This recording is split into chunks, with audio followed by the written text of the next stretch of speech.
antes de que te vayas, solo... Sí, todo perfecto. Ok, bueno chicos, vamos a empezar. Em, ya no tengo mi computadora, se arruinó justo cuando estaba haciendo las diapositivas, entonces tuve que arreglarme con lo que tenía, pero igual vamos a hacer que voy a tratar de explicarles lo mejor que pueda para que al final nos quedemos como sin dudas, pero ya saben que si igual tienen dudas o algo, me pueden ir escribiendo y pues todo bien.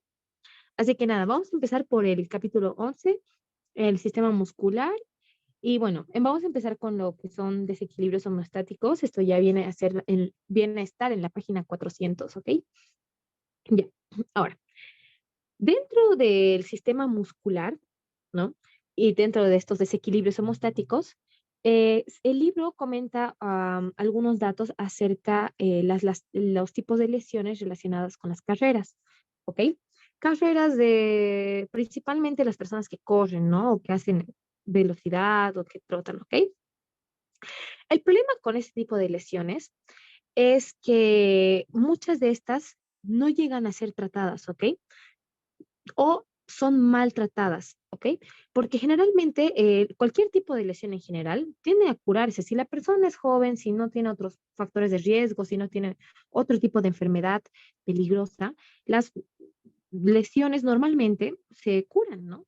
Pero cuando estas no son tratadas, no tienen un tratamiento adecuado o hacen un tratamiento malo, estas se vuelven crónicas, ¿ok? Quiere decir que estas lesiones o sí, estas lesiones perduran por el tiempo, ¿ok? ¿Cómo pasan estas lesiones en estas personas que trotan o que hacen carreras? Principalmente se debe a una mala técnica, ¿ok? Las personas tienden a hacer un mal precalentamiento o de repente corren en exceso o tienen una lesión y a pesar de tener una lesión, ellos siguen corriendo, ¿ok? Entonces esto hace que no puedan seguir el tratamiento porque habíamos visto de que el tratamiento precisamente es descansar, ponerle compresas frías, calor húmedo, hacer compresión, o sea, vendarlo y elevarlo, ¿verdad? Pero si nosotros seguimos corriendo, no vamos a poder hacer el tratamiento, entonces nuestra lesión va a estar mal curada, ¿ok? Maltratada y se va a transformar en una herida crónica, ¿sí?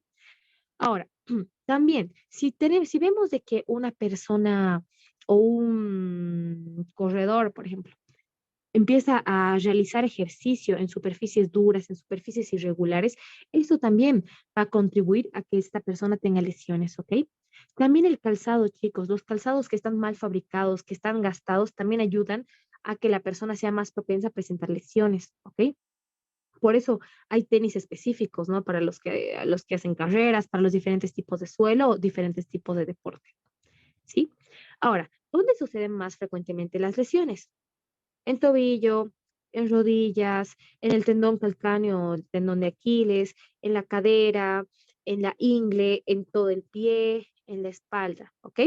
Pero se dice que las lesiones más graves están precisamente en las rodillas, ¿sí? Las más graves son las de la rodilla. Ahora, como les dije hace un momento, el tratamiento consiste en aproximadamente 2 a 3 días, o bueno, se realiza en aproximadamente 2 a 3 días, ¿sí? El primer paso, si nosotros tenemos una persona, ya viene una persona, ya tiene una herida, tiene una lesión, ¿qué es lo primero que tendríamos que hacer? Primero, proteger, ¿ok? Es decir, inmovilizar. Si ya está lastimado, si ven que hay una luxación, si ven que hay un esguince o algo, lo primero que vamos a hacer es proteger la herida o proteger la lesión, dejar de mover, ¿sí? Uno. Segundo, reposo. La persona no puede seguir haciendo ejercicio, ¿no? Tiene que dejar que la herida o la lesión empiece a regenerarse, empiece a reconstruirse y pase todo el proceso de la inflamación.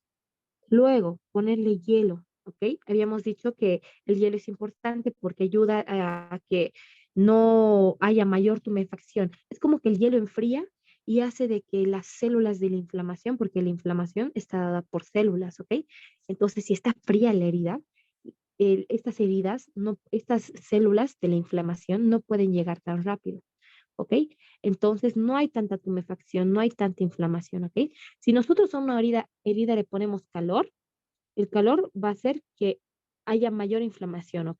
Que haya mayor tumefacción.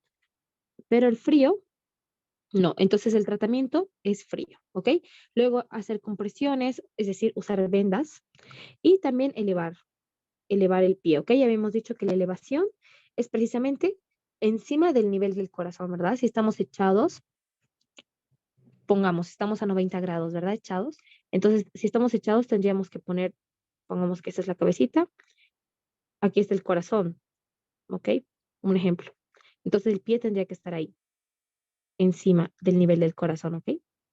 Es importante usar vendajes, mejor si son elásticos, y también AINES y corticosteroides, ¿ok? Los AINES, chicos, son un tipo de fármaco que se llama antiinflamatorios no esteroideos, ¿ok? Como el paracetamol, o bueno, la aspirina, o el ketorolaco, o el ibuprofeno, todos esos, ¿ok?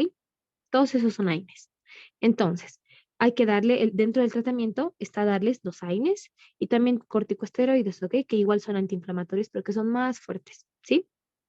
Ahora, se dice que de estas personas que ya tienen lesiones, es importante hacer ejercicio alternativo, ¿ok? Hacer otro tipo de ejercicio que no empeore la situación que tiene. Si la persona corría y ya tiene una lesión, puede realizar otros ejercicios dentro de la fisioterapia, pero no va a seguir corriendo, ¿me entienden? La cosa es que no empeore. Y también es importante la rehabilitación de la zona. Como dije, fisioterapia y masoterapia, o sea, fisioterapia. Rehabilitación de la zona, ejercicio alternativo y la masoterapia, ¿ok? Es importante hacerlo después de detectar algún tipo de lesión relacionada con esto de la carrera. Ahora, siguiente, síndrome compartimental. El síndrome compartimental se caracteriza principalmente, o bueno, antes, cuando ustedes lean compartimental, ustedes piensen en compartimientos, ¿ok? Síndrome compartimental, o sea que es como una enfermedad o alguna cuestión que aparece en los compartimientos. ¿Y en qué compartimientos? Precisamente en los músculos, ¿ok? Generalmente los músculos están organizados en compartimientos, ¿ven? Aquí hay un compartimiento, aquí hay otro compartimiento. Entonces, ¿qué pasa? Resulta que en el síndrome compartimental, en este síndrome específicamente, sucede algo, cualquier cosa, no sé, por ejemplo, un yeso muy ajustado. Pongamos de que por alguna razón esta persona tiene un yeso, le ponen un yeso aquí, pero este yeso está muy ajustado. ¿Este yeso qué va a hacer? Va a ser una presión. Va a ejercer una presión, chicos, aquí en los compartimientos musculares, ¿ok? En esos compartimientos musculares. Ahora, imaginen que este músculo está inervado, está irrigado e inervado, ¿verdad? Pero tiene vasos sanguíneos. Ahora, imagínense, están apretando tanto que todos los vasos sanguíneos de aquí se aprietan. Entonces, es como una manguera, ¿verdad? Si aprietas una manguera, deja de salir la sangre hasta que al final reduce el flujo, ¿verdad? Le pasa lo mismo a los vasos sanguíneos. Aprieta el músculo, aprieta los vasos sanguíneos, entonces ya no le llega sangre. ¿Ok? Ya no les llega sangre. ¿Y qué pasa cuando un tejido no le llega sangre? Isquemia, ¿ok? Necrosis, ¿sí? Eso es básicamente el síndrome compartimental. Una patología, una enfermedad en la que hay un aumento de presión en estos compartimientos. Este aumento de presión hace que los vasos sanguíneos se aprieten y al final termine teniendo una necrosis, ¿ok? Ahora, generalmente el músculo o los músculos tienen fascias, ¿no? Todas esas fascias eh, son resistentes, ¿ok? Entonces, o sea, las fascias de los músculos son resistentes, es tejido conectivo resistente. Entonces, si hay tanta presión, si estamos apretando tanto, generalmente la sangre y los líquidos no pueden escapar, chicos, ¿ok? La sangre no hay forma de que desaparezca, ¿verdad? Entonces, la sangre ahí misma se queda apretada, ¿ok? Eso, como les dije hace un momento, hace que no haya flujo, no haya oxígeno, y también los nervios se dañan, ¿ok? Se dañan los vasos sanguíneos y también se dañan los nervios. Los vasos sanguíneos hacen que no haya oxígeno, ¿ok? Entonces termina en una necrosis. ¿Y qué pasa si hay una necrosis y todo el tejido se muere? Al final tendrían que amputar esa pierna porque básicamente sería un foco de infección, se podría infectar, ¿ok? Entonces terminarían cortándole toda la pierna. Ahora, ¿qué es lo que siente una persona con este síndrome compartimental? Como hay tanta presión, chicos, imaginen, ya les dije del yeso, ¿verdad? Que hay un yeso que le está súper apretando aquí. Hay tanta presión que va a haber primero dolor, ardor, ¿ok? Luego, no vamos a tener sangre, no va a haber sangre, entonces como va a estar pálido, pálido, va a tener palidez cutánea, palidez en la piel. Y como no solo se dañan los vasos sanguíneos, sino también se dañan los nervios, va a haber una parálisis, ¿ok? Ahora, ¿cuáles son las causas del síndrome compartimental? Ya les dije en su momento, yesos ajustados. Si hay un aplastamiento significa que va a hacer mucha compresión, los vasos sanguíneos no van a poder llevar la sangre, las células se van a quedar sin oxígeno, y si las células están sin oxígeno, necrosis, ¿ok? Se mueren. Necrosis es como muerte celular, ¿sí? Pero no es lo mismo apoptosis, ¿verdad? La apoptosis es programada, la necrosis es algo que es externo, ¿ok? Que es por un daño externo. El aplastamiento, como les dije, lesiones penetrantes, contusiones, ¿ok? Y también distensión muscular. Ahora, ¿qué es lo que puede pasar? ¿Qué es lo peor que le puede pasar a una persona que tiene este síndrome compartimental? Primero, al final, después de bueno, una de las primeras complicaciones que pueden tener las personas con este síndrome compartimental es principalmente las hemorragias, ¿ok? Hemorragias, o sea que los vasos sanguíneos se están apretando tanto que ¡pum! Al final pueden explotar y pueden terminar teniendo una hemorragia aquí por todas partes. También edema.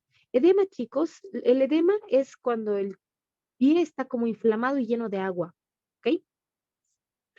El edema se da, les voy a explicar brevemente cómo se da un edema, ¿ok? Este es un vaso sanguíneo y el vaso sanguíneo tiene agua, ¿ok? Ahora imagínense, sabemos que hay aquí como poros, ¿ok? Poros. Y dentro del vaso sanguíneo hay, bueno, están los glóbulos rojos, blancos, plaquetas, todo, ¿ok? Entonces, aquí lo aplastan tanto, que todo el agua que está aquí adentro, como el plasma, digamos, sale hacia afuera, sale hacia afuera y se edematiza, se hincha el pie. ¿Ven esto? Este, este pie, normalmente pongamos, es así, rectito.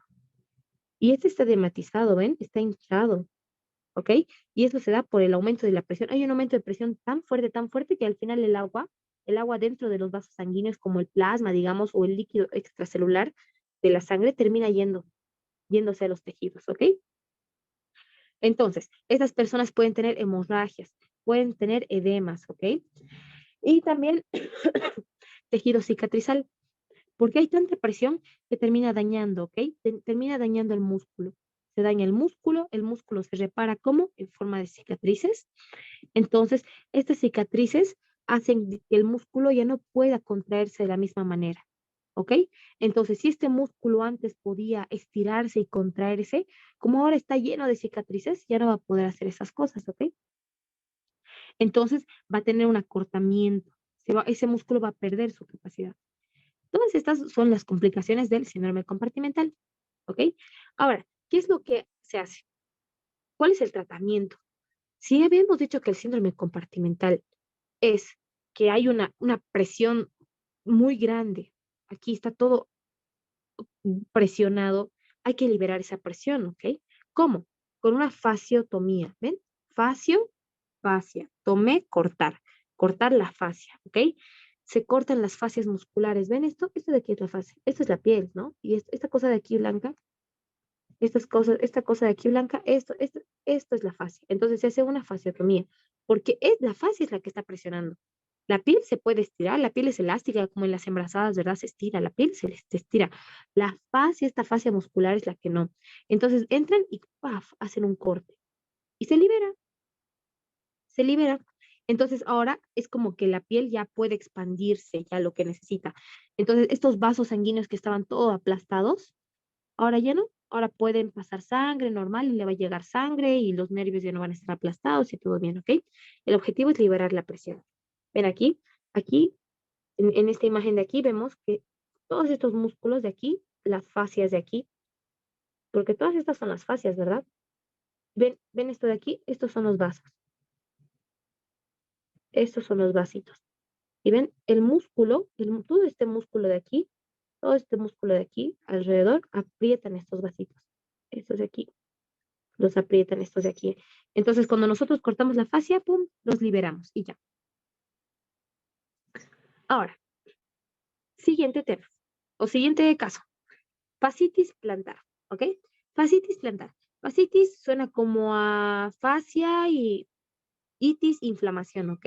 Plantar en la planta. Entonces nos dice que es como una inflamación en una fascia de la planta del pie, ¿ok?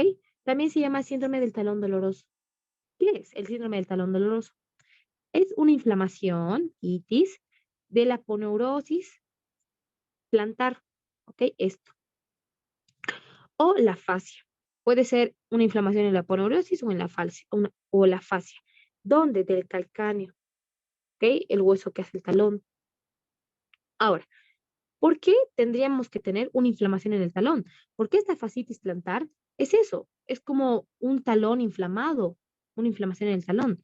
¿Por qué? Generalmente se da porque las personas puede ser que tengan sobrepeso, estén tan pesadas que el talón a la larga termine inflamándose por una sobrecarga de peso, ¿sí? Puede que tengan un mal calzado, que igual haga una inflamación en la planta, o también puede que tengan pie plano. ¿Sí? Saben que el pie tiene como curvaturas, ¿verdad? Como arcos. ¿Qué pasa si el pie es plano? Si el pie es plano, la distribución de la carga del cuerpo no se puede hacer bien.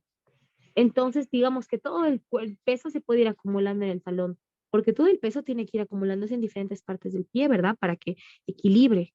Pero si tenemos un pie plano, no pasa eso. Entonces, la mayoría del peso se acumula aquí en el talón. Y es lo que hace una inflamación, ¿sí? Ahora, también le puede pasar a las personas que son corredores de impacto, ¿ok? Los corredores, las personas que hacen sus maratones y cosas así, ¿ok? Son corredores. ¿Y cuál es el tratamiento? Si tenemos una inflamación en el talón. Primero, descender el peso. Hay que tratar de aliviar. Si aquí ya hay una inflamación, hay que tratar de aliviar lo más posible todo el peso, ¿ok? Si era una persona que tenía pie plano, hay que usar plantillas, ¿ok? No siempre con pie plano. Igual, aunque la persona tenga una fascitis, aunque la persona tenga un pie curvo con los arcos normales, igual es importante usar las plantillas, más si tiene pie plano, ¿ok? Los corticosteroides. Ya les había dicho hace un ratito, ¿verdad? De los corticosteroides. Los corticosteroides son antiinflamatorios, ¿ok? Pero son como más fuertes, ¿sí? Como está inflamado, podemos darle corticosteroides. En todo caso, cirugía, ¿sí? No sé si hay preguntas, porque no puedo leerlo, o sea, no sé, pero igual al final vamos a responder todo, así que pueden ir dejándolo escrito y ya al final pues vemos todo, ¿ok, chicos? Ya, ahora vamos a ver un poco de terminología, ¿ok? Vamos a ver primero qué es un calambre muscular, ¿ok? Ya, todos sabemos que es un calambre, ¿ok? El calambre es una rigidez de los músculos, ¿ok? O sea, cuando ustedes saben, ¿no? Cuando te está dando un calambre, tú te agarras la pierna y tu pierna está dura, está rígida, ¿ok? Hay una rigidez. ¿Por qué? ¿Por qué se da esta rigidez? ¿Por qué tu músculo está así súper duro? Porque hay un desgarro muscular, ¿ok? Hay un desgarro por un sangrado, ¿sí? Entonces, primero, bueno, hay un desgarro por un sangrado en un área específica, ¿ok? Generalmente estos calambres musculares se dan en personas que hacen deporte, ¿ok? Dice principalmente en los jugadores de fútbol. En las personas que juegan fútbol, ¿en qué músculo se les da o en qué músculo se presenta más? El cuádriceps femoral. No sé si ven la imagen de fondo, este hombrecito de aquí de fondo, ¿verdad? De la diapositiva, pues este músculo de aquí, ¿no? Estos son los cuádriceps. Estos. Ahí suceden las principales lesiones de los calambres, ¿sí? Los jugadores de fútbol. También estos se pueden deber a algún tipo de trauma, ¿ok? Si te tuviste un golpe muy fuerte o una actividad en exceso. A mí me pasa mucho, por ejemplo, que cuando doblo mucho el talón o cuando, bueno, doblo mucho la planta, me dan calambres. Eso es un calambre por una actividad en exceso, ¿verdad? Bueno, es un ejemplo que no sé si les sirva, pero para que sepan o tengan idea. Ahora, parálisis. ¿Qué son las parálisis? Cuando te digan, ay, tiene una parálisis, o han debido ver algunas personas, ¿no? Que dicen que ay, tiene una parálisis facial o parálisis de algún miembro, ¿verdad? ¿Qué es parálisis? Es la pérdida de la función. Función, pero ¿de qué tipo? Muscular, ¿ok? O sea que la persona ya no puede hacer movimientos voluntarios, ¿sí? Ya sea por una lesión, por una enfermedad o porque hay un daño en los nervios, ¿sí? Ya saben, muchas de las parálisis se dan principalmente por daños en los nervios. Hay algún daño en los nervios y los nervios ya no pueden mover los músculos. No se olviden que los músculos son voluntarios, ¿ok? Entonces hay una pérdida de función, donde en los músculos, que obviamente son voluntarios, porque ya sea alguna lesión, por alguna enfermedad, porque hay enfermedades que hacen que los músculos ya no puedan contraerse o que tú ya no puedas contraerlos. Entonces tus brazos se quedan todos flemosos. ¿Ok? O a veces pueden quedarse todos contraídos, como los tétanos. O han escuchado sobre la enfermedad de los tétanos, ¿verdad? Tétanos, que es cuando las personas se quedan así todas, o busquen ahorita en internet, persona con parálisis tetánica. Van a ver personas que están como si sus músculos estuviesen súper contraídos, ahí súper duro. Ellos tienen una parálisis, ¿ok? Por una enfermedad. O daño en la inervación. Ahora, ¿qué son los tics? Cuando ustedes escuchen un tic o han debido escuchar alguna vez de, ay, tengo un tic nervioso, o una persona que está ahí medio, este de aquí, este señor de aquí, este señor de la derecha, él tiene un tic nervioso, ven su ojito, está como esas personas que están de golpe, pues, o ustedes mismos cuando están en su curso o estudiando para el prope y ya sienten como contracciones así, tic, tic, tic, en su ojo de los nervios. Los tics, es un tipo de contracción, porque los ojos se cierran, ¿verdad? Están teniendo una contracción, pero son como espasmos, ¿ok? Son espasmódicas, involuntarias. Ustedes no deciden que van a tener un espasmo, no deciden que van a tener un tic nervioso, ¿ok? ¿Dónde? En los músculos, chicos, en los músculos, ¿sí? Por ejemplo, la contracción de un párpado. Siguiente, tortícolis. Creo que esta la mayoría le pasó alguna vez. Tortícolis, dicen, ay, tengo tortícolis. La tortícolis, ¿qué es? La tortícolis, por cierto, hace referencia a cuello torcido, ¿ok? Torcido, colis, cuello torcido. Es una contracción o un acortamiento del músculo esternocleidomastoideo. Este es el músculo, ¿ok? Este esternocleidomastoideo. Bueno, este en realidad, ¿sí? Es una contracción espasmódica, bueno, acortamiento, no espasmódica, acortamiento del músculo esternocleidomastoideo, ¿ok? Es como que el esternocleidomastoideo se contrajera. Entonces, si tu músculo se contrae, tu cabeza se va a ir hacia el lado que se contrae. Pongamos, en esta persona de aquí, este es su músculo esternocleidomastoideo. Si este músculo se contrae, cuando un músculo se contrae, se vuelve más chiquito. ¿Ok? Si este músculo se contrae, esta persona, su cabeza directamente va a ir hacia este lado. Su cabeza va a empezar a estar ahí. ¿Ok? O así, hacia ese lado, yéndose hacia aquí. ¿Ok? Y el mentón se va hacia el lado opuesto. ¿Sí?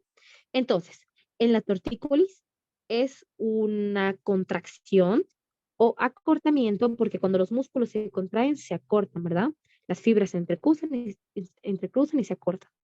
¿De qué? Del músculo esternocleidomastoideo. Entonces, este se acorta y jala la cabeza. Entonces, la cabeza se va al mismo lado, el mentón se va al otro lado, ¿ok? Al lado opuesto. Ahora, la tortícolis puede ser adquirida por el estrés, que han dormido mal, o congénita, ¿sí? Que hay personas que nacen con esta contracción. Ahora, el rhabdomiosarcoma. Ah, rhabdomiosarcoma. Rhabdomiosarcoma. Mio, músculo. Sarcoma, como cáncer, ¿ok? Donde ustedes lean sarcoma, sarcoma es cáncer, ¿ok? Generalmente maligno, ¿sí? Y oma, igual es cáncer, pero la mayoría de las veces es benigno, ¿sí? Entonces, músculo, sarcoma. Rhabdomiosarcoma. Es un como cáncer maligno, ¿dónde? Mío. del músculo esquelético, mío, músculo esquelético, ¿ok? Que la mayoría de las veces es maligno, porque ya se había dicho que sarcoma la mayoría de las veces es un cáncer maligno y se da mayormente en niños, ¿sí? Ahora, distensión muscular. Chicos, de la distensión muscular ya les expliqué la anterior semana, pero vamos a hacer un pequeño repaso, ¿ok? Esto no estaba en las diapositivas, lo agregué porque como ya lo llevamos, pero igual, vamos a hacer una repasada chiquita. Distensión muscular. ¿Qué es distensión muscular? Un desgarro, ¿ok? Un desgarro. ¿Dónde? ¿En el músculo o en el tendón? ¿Ok? Este desgarro es como que las fibras musculares se rompieran, ¿ok? Entonces, si estas fibras de aquí, todas estas fibras musculares se rompen, ¿qué va a haber? Un daño en los vasos sanguíneos, porque no se olviden que todos los músculos tienen vasos sanguíneos también, ¿verdad? Entonces, este desgarro que va a tener un daño en los vasos sanguíneos, por lo tanto va a haber hemorragia. Y esta hemorragia, ¿qué va a ser? Un hematoma, ¿ok? ¿Qué es un hematoma? Un morete, un moretón, ¿ok? Moretón, eso. Entonces, distensión muscular es un desgarro que va a ser un daño en los vasos sanguíneos, por lo tanto va a haber una hemorragia que va a formar un hematoma, ¿ok? Un moretón, ¿sí? Y también dolor, porque está roto. Imagínense el músculo roto, duele, ¿ok? ¿Por qué pasa esto? Porque hay un exceso de estiramiento, ¿ok? Una persona que está levantando muchas pesas, por ejemplo, ¿sí? Ahora, también el libro menciona de manera breve las lesiones por movimientos repetitivos. La lesión por movimientos repetitivos es lo que es. Lesiones, daños por movimientos que se repiten, que haces tú de manera consecutiva, ¿ok? ¿Por qué? Generalmente cuando nosotros hacemos un movimiento repetitivo, por ejemplo, las personas que usan martillos, guitarras y pianos de forma constante, si es que ellos tienen una mala postura, si es que tienen una mala técnica, si es que tienen malos equipos, si es que tienen una mala mecánica corporal, mecánica como movimiento corporal, una mala posición y hacen malos movimientos, obviamente van a tener una lesión. ¿Se imaginan una persona que usa el martillo? Todo el tiempo esté usando el martillo, un carpintero, usa el martillo, pero no agarre bien el martillo. Pongamos, porque hay formas de agarrar los martillos, ¿verdad? O que toque la guitarra todo el tiempo una persona que lleva 5 años tocando la guitarra, pero todo el tiempo hace un mal movimiento en la muñeca. Este mal movimiento, esta mala postura, esta mala mecánica corporal, junto a movimientos repetitivos, puede ir desgastando los ligamentos, ¿ok? Y los tendones. Y puede generar un tipo de inflamación a la larga, ¿ok? Y bueno, creo que eso no era muy complicado, pero bueno, si tienen preguntas, igual le escriben, ¿sí? Ahora vamos a pasar al capítulo 12, que es el tejido nervioso, ¿sí? Esto está en la página 441. Ya, ahora sí no me olvidé poner las páginas. Ya. Vamos a empezar con los desequilibrios de la homeostasis, ¿sí? Vamos a hablar de la esclerosis múltiple, chicos. Esclerosis. Esclerosis múltiple. Esclerosis se refiere a formación de placas, ¿ok? Placas o cicatrices, ¿sí? O que obviamente están endurecidas, ¿sí? ¿Esto dónde se da principalmente? En las vainas de mielina, ¿ok? En las vainas de mielina del sistema nervioso central, ¿ok? ¿Esto qué hace? Una destrucción progresiva de las vainas de mielina. Entonces, esclerosis múltiple. Ustedes cuando lean esclerosis van a decir, esclerosis es como una cicatriz.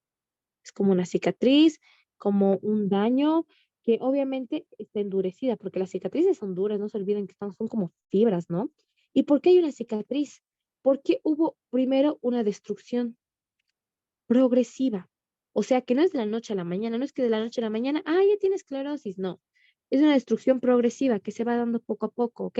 ¿Dónde? En las vainas de mielina del sistema nervioso central, ¿sí? Ahora, ¿por qué tendríamos una destrucción de las vainas de mielina? ¿Ven? Aquí están todas destruidas ya. Aquí, aquí. Miren, aquí están bien bonitas, rodeando.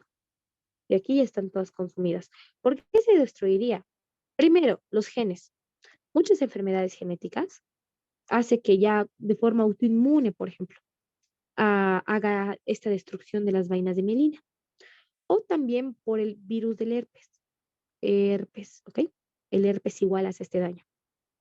Ahora, la esclerosis múltiple se da principalmente en las mujeres, ¿ok? afecta el doble a las mujeres, ¿sí? Especialmente entre los 20 y los 40 años.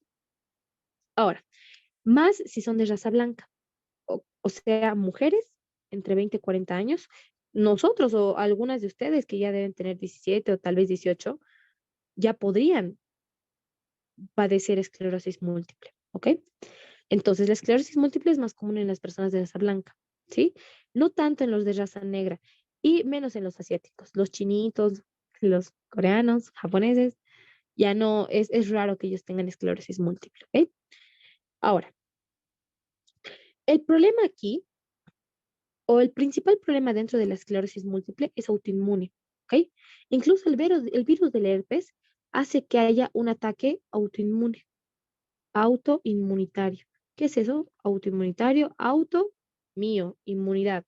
Es como un ataque de tu propia inmunidad, ¿verdad? Tus mismos soldaditos de tu cuerpo están atacándolos, ¿ok? Entonces, para recapitular, ¿qué hace? Una destrucción progresiva, porque ya saben, esto no es de la noche a la mañana, es una destrucción progresiva ¿de qué? De las vainas de melina. Ven, aquí están todas bonitas las vainas de melina, aquí ven, redonditas, así bien lindas, y aquí, todas destruidas. Entonces, una destrucción progresiva de las vainas de melina, donde en el sistema nervioso central, ¿ok? ¿Por qué? Porque hay una reacción autoinmunitaria. Esta reacción autoinmunitaria puede ser congénita, o sea que tú ya naciste con este problema, o lo puedes adquirir con el tiempo con el virus del herpes. Virus del herpes, ¿sí? Ahora, ¿cuál es el tratamiento? Interferón beta. Este es el medicamento, ¿sí? Interferón beta. O bueno, más que un medicamento, bueno, pongamos que es el medicamento, ¿ok? Interferón beta.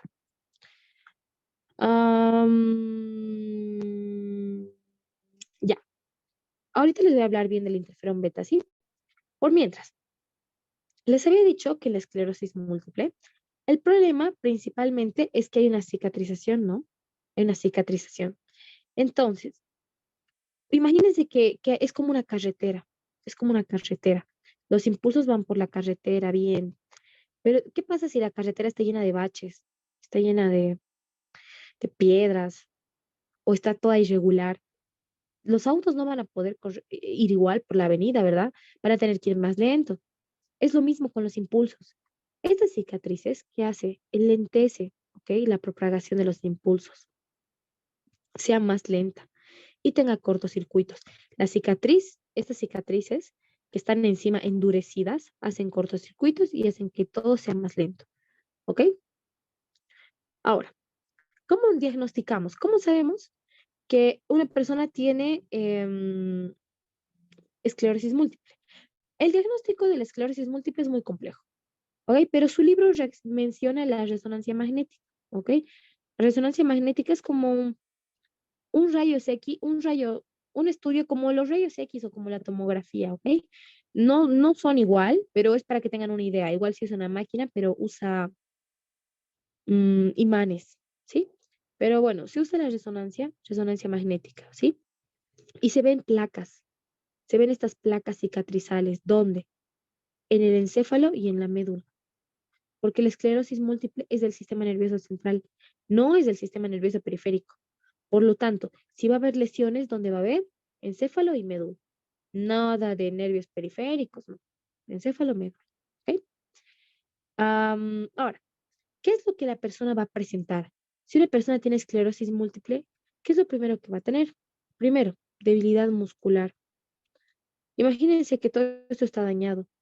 Los impulsos vienen de aquí, a todos los músculos vienen desde el cerebro y todos los impulsos bajan, ¿verdad? Y se distribuyen a los diferentes músculos. Entonces, ¿qué pasa? Si los impulsos no pueden viajar bien porque las carreteras están llenas de cicatrices, si están todas endurecidas con cortocircuitos, va a haber una debilidad muscular, ¿ok? Vas a tener alteraciones sensitivas, ya, o sea, por ejemplo, tus dedos, el tacto, el calor, el dolor, todas estas sensaciones ya van a estar alteradas, ¿ok? Alteraciones sensitivas. Ahora, lo importante de la esclerosis múltiple es que hay una remisión, o sea que por un tiempo como que se duerme, ¿ok? Las personas con esclerosis múltiple se enferman, están así con esta debilidad, con las alteraciones sensitivas y de la nada, ¡pup! Una remisión. Es como que se durmiera la enfermedad, ¿ok? Pero después de un tiempo, vuelve, ¿ok? Dice que hay un nuevo ataque cada 2 años. Entonces, pongamos que una niña o una chica le dio a los 22. Entonces le va a dar a los 20. A los 20. Le va a dar a los 22, le va a dar a los 24, le va a dar a los 26. ¿Ok? Porque dice que hay un nuevo ataque cada 2 años. Pero como vuelve, como cada vez vuelve la esclerosis múltiple, hay un deterioro progresivo. Por eso la vista había dicho que es una destrucción progresiva, porque pasa cada 2 años. ¿Ok? Cada 2 años. Pongamos a los 22, luego a los 24, luego a los 26, luego a los 28. Y cada vez hay un daño, hay un mayor daño, ¿ok? Cada vez hay una mayor destrucción progresiva. Ahora, dentro del tratamiento está interferón beta, ¿ok? Interferón beta. El interferón beta lo que hace es que haya mayor tiempo entre recaídas, ¿ok? No se puede evitar que haya recaídas. Estas recaídas son características de la esclerosis múltiple. O sea que si ya le dio esclerosis múltiple, si ya tiene estos baches, si ya tiene estas cicatrices en los nervios, aquí en las vainas de mielina, en el sistema nervioso central, si ya tiene, lo más probable es que cese por un tiempo y luego vuelva. Entonces, lo mejor que podemos hacer es que este tiempo sea mayor entre recaídas. Si antes era cada 2 años, ahora va a ser cada 4, cada 6, ¿ok? Y que cada recaída sea menor, que cada que le vuelva a dar tenga menos síntomas, que esta progresión sea menos, ¿ok? Que las lesiones sean menos, ¿sí? Ya, siguiente. Epilepsia. Es la epilepsia, chicos. La epilepsia, han debido escucharlo, ¿eh? Tiene, o a personas que tienen crisis epilépticas. Son personas que, como ellos de aquí, que están como convulsionando, ¿verdad? Pero no son convulsiones. O bueno, depende. Pero bueno, ya, ven personas que ya están aquí como con ataques de epilepsia, como convulsiones que se están como moviendo de algún modo en el piso. Sí. O bueno, depende de dónde, pero ya, sigamos. Epilepsia. La epilepsia son principalmente,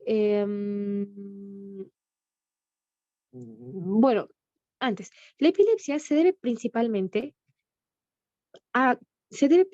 a que millones de neuronas hacen descargas, ¿ok? Son como cuando, a ver, me estoy complicando intentándoles explicar algo que no es tan complicado, pero ya. La epilepsia. Cuando ustedes vean la palabra epilepsia, tienen que pensar en un montón de neuronas que hacen descargas, ¿ok?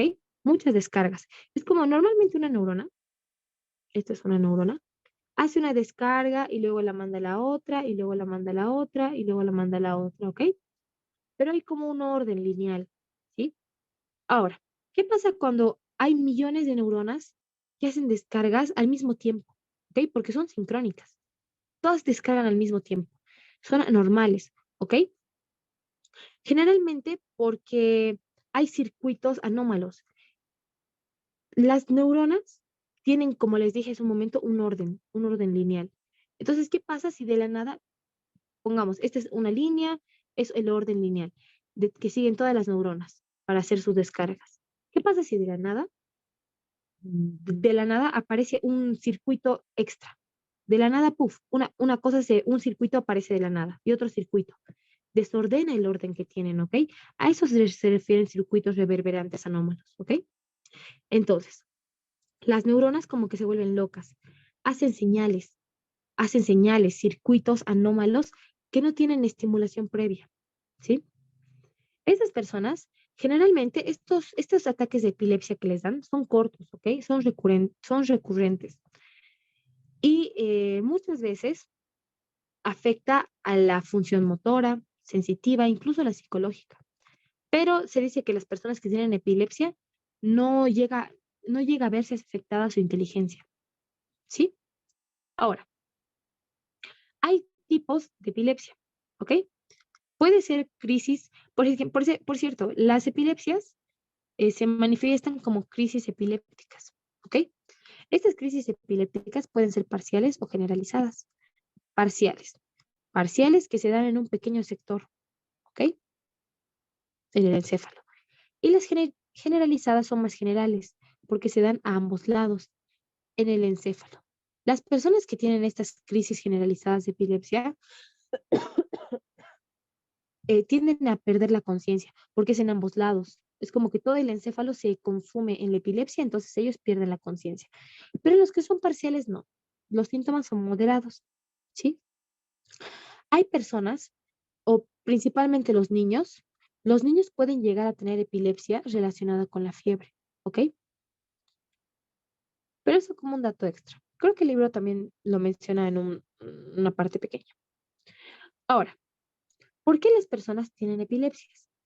Principalmente se dicen que no hay una causa específica, no hay una causa como muy demostrable, ¿ok? Pero se dice que tienen epilepsia o que las personas desarrollan epilepsias porque tienen un daño en el encéfalo al nacer.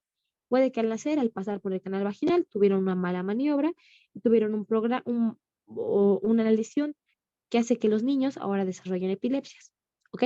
No se olviden que las epilepsias son un daño que se da principalmente a nivel del encéfalo, ¿sí?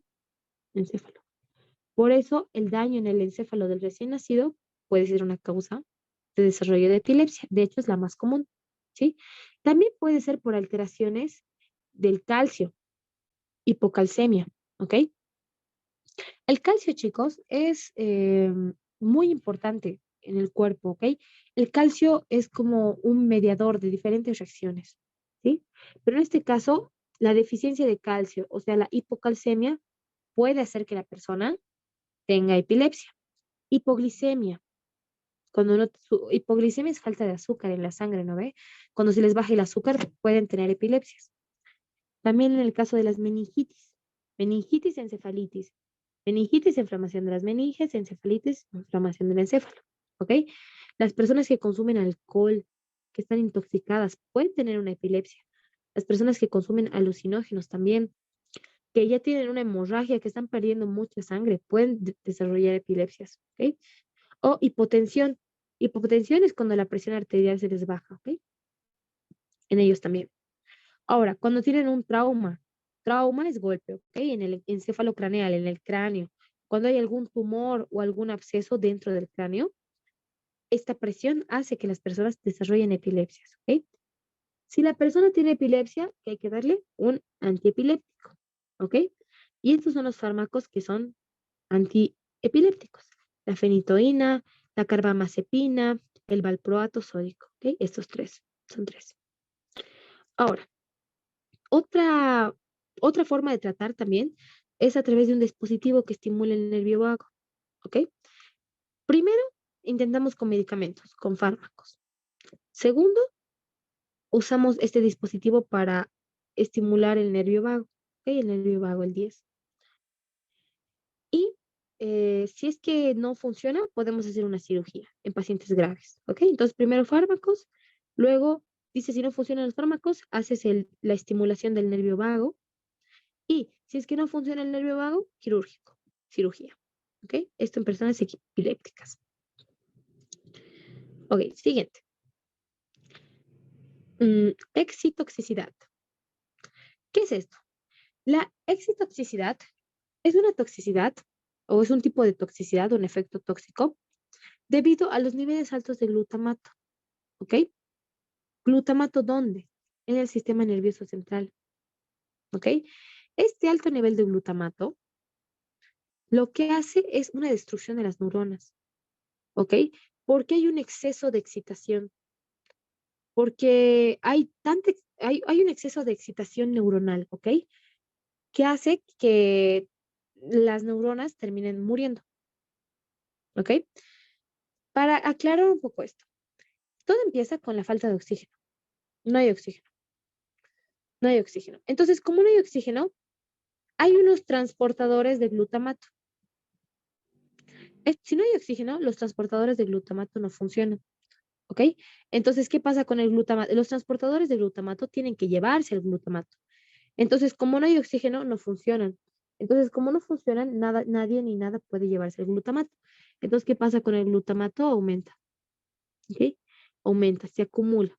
Entonces, esta acumulación de glutamato lo que hace es una activación prolongada, hace como una mayor excitación celular, hace como que las células se despolaricen mucho, ¿ok? Mm, hace una mayor despolarización de la célula. Es como que la célula, saben que la despolarización tiene que ver con el sodio y el potasio, ¿verdad? Pero bueno, para no complicarnos, el aumento del glutamato hace una despolarización de la célula, ¿ok? Hace una despolarización de la célula que es demasiada, ¿ok? Que termina, como es tanta la despolarización, como es tanta la excitación celular, termina ¿qué? En la muerte de las neuronas y también de la neuroglia, ¿ok? O de la glía, ¿sí? Ahora, ¿cómo podemos tratar esto? O bueno, ¿cuándo principalmente se da una falta de oxígeno en el sistema nervioso central? Principalmente se da en el accidente cerebrovascular, ¿ok? Es como que una arteria, es como tu cerebro está muy, entonces en el cerebro hay muchas arterias con sangre, ¿verdad? ¿Qué pasa si, por ejemplo, una bolita de grasa tapa una de las arterias? Ya no le va a llegar sangre. A esa región del cerebro ya no le va a llegar sangre. Entonces, ¿qué? Va a haber falta de oxígeno, ¿ok? Entonces, primero hay un accidente cerebrovascular, accidente cerebro en el cerebro vascular de los vasos sanguíneos del cerebro, o sea que estos vasos sanguíneos, ¡pum!, se tapan. Como se tapan, ya no va la sangre, ya no hay oxígeno. Entonces, como no hay oxígeno, los transportadores de glutamato, los que se llevan a este glutamato, desaparecen. ¿Ok? Aumenta el glutamato.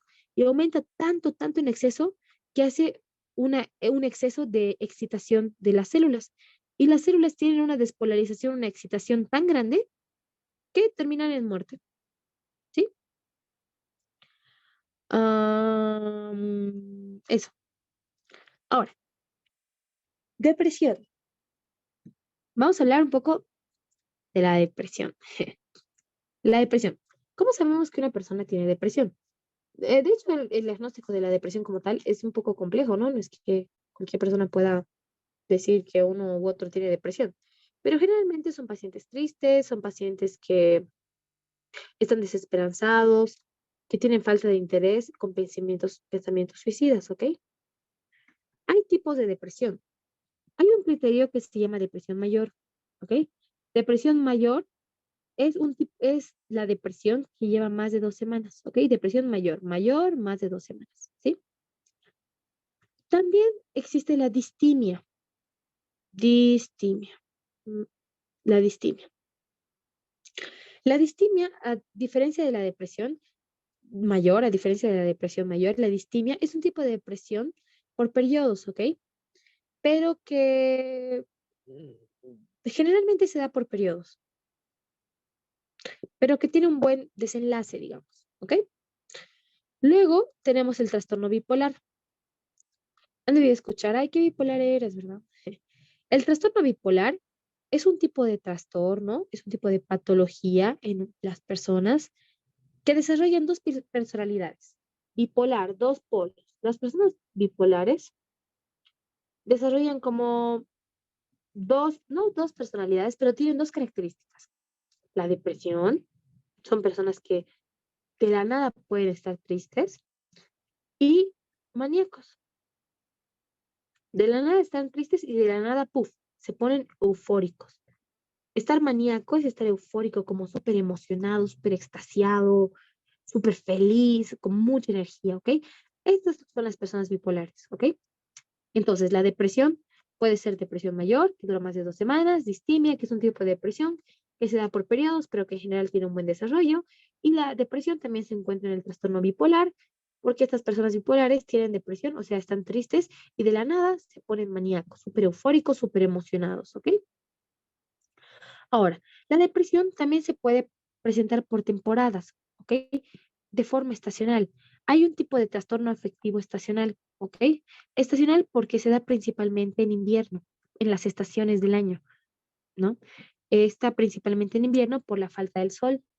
Las personas, se da principalmente en países, no sé, como en los países, no recuerdo, pero estos de, tal vez algunos Países Bajos o en Europa, que los días duran muy poco, ¿no? Y que oscurece súper temprano, ¿sí?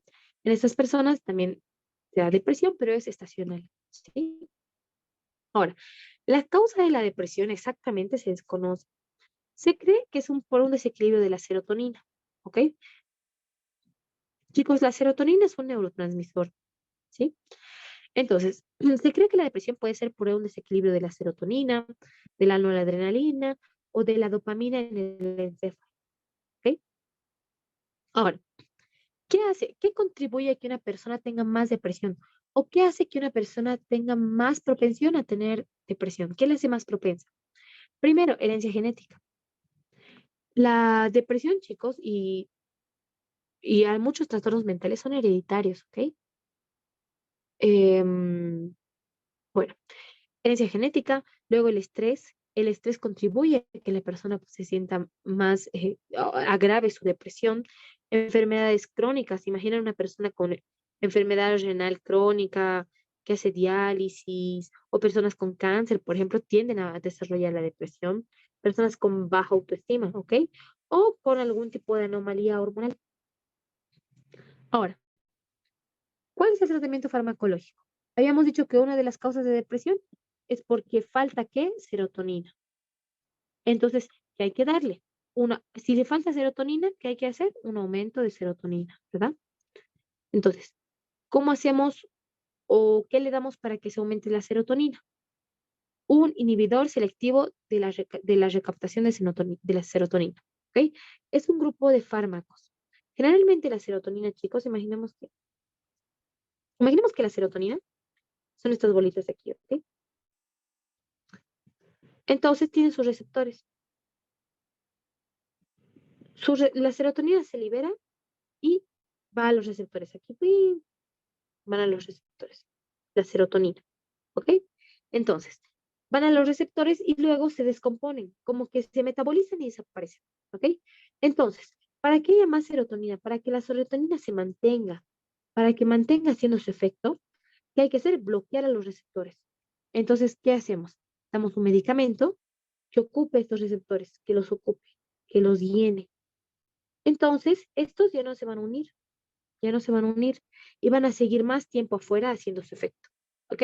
Entonces, son inhibidores selectivos, porque son específicos, de la recaptación de serotonina. Bloquea la recaptación, bloquea los receptores.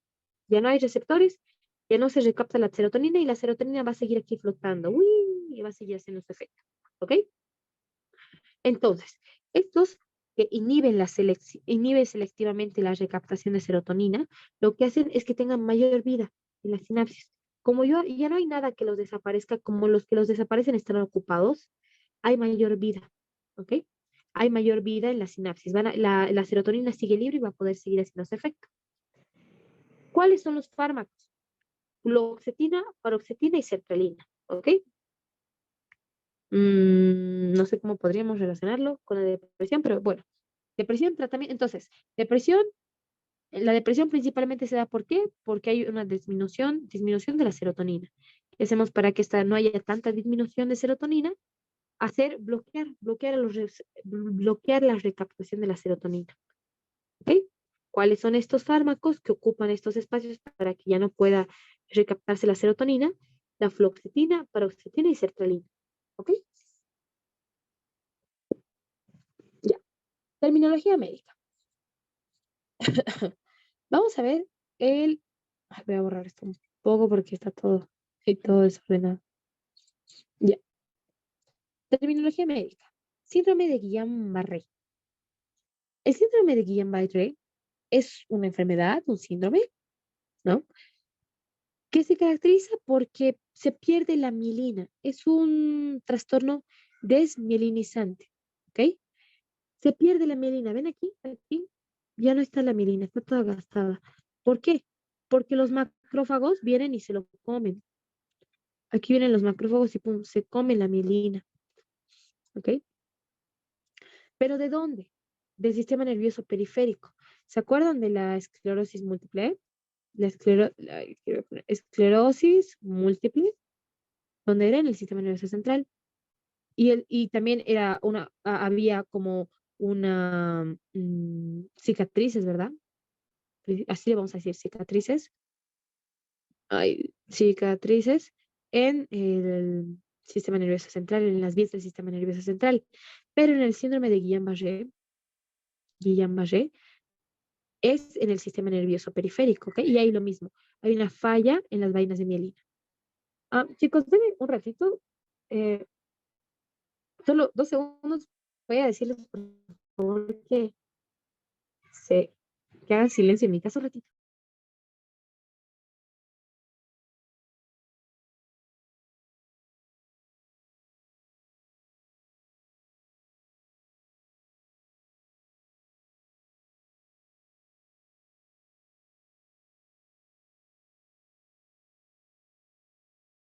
Ah, ya vine. Sí, gracias por la espera. Ok, entonces, síndrome de Guillain-Barré es un trastorno desmielinizante porque los macrófagos se comen la mielina, ¿dónde? En el sistema nervioso periférico, ¿ok? En el sistema nervioso periférico. Ahora, ¿qué es lo que pasa? Principalmente aquí hay una parálisis, ¿ok? Parálisis súbita, parálisis aguda, ¿sí? Principalmente porque, bueno, principalmente porque hay un ataque inmunitario, ¿ok? Como son macrófagos, los macrófagos son parte del sistema inmune, entonces hay un tipo de ataque inmunitario. ¿Qué es lo que hace este ataque inmunitario? Un tipo de parálisis aguda, ¿ok? Se dice que el síndrome de Guillain-Barré es desencadenado por una infección bacteriana, ¿ok? Entonces, digamos, hay una infección bacteriana, van a ver chicos, tal vez más adelante van a leer igual eso, muchas veces infecciones bacterianas, infecciones virales, activan la inmunidad, ¿ok? Porque es como que entra la bacteria en su cuerpo, viene una bacteria, entra una bacteria, y vienen las células, los soldaditos, vienen y dicen, ah, esta es una bacteria, ya, van y la matan. Pero resulta que esta bacteria se parecía mucho a otra célula. Entonces, como, u- como su, como los policías han visto la bacteria y han visto, ah, esta bacteria tiene un sombrero rojo. Vamos a imaginar, un sombrero rojo. Ya. Entonces la matan a la bacteria. Listo. Pero resulta que van y otras células del cuerpo normales, igual tienen un sombrero rojo. Entonces los policías se confunden. Entonces, por culpa de esta bacteria, ahora los policías los atacan a las bacterias y también a las células del cuerpo. Entonces se vuelve una enfermedad autoinmunitaria, ¿ok? Eso pasa mucho, chicos, con virus, pasa mucho con bacterias. Entonces, es lo que pasa en el síndrome de Guillain-Barré. Empieza con una infección bacteriana. De seguro vino una bacteria que tenía un sombrero rojo, por ejemplo. Entonces vieron que las vainas de mielina también tienen un sombrero rojo. Entonces los macrófagos se han comido a la bacteria. La bacteria con sombrero rojo se la han comido, ya está muerta. Pero ahora se confunden y dijeron, ah, aquí hay sombrero rojo, de seguro son la bacteria. Y empiezan a comerse a las vainas de mielina. Entonces, ¿qué hay? Una desmielinización que hace que haya una parálisis súbita, una parálisis aguda. ¿Ok?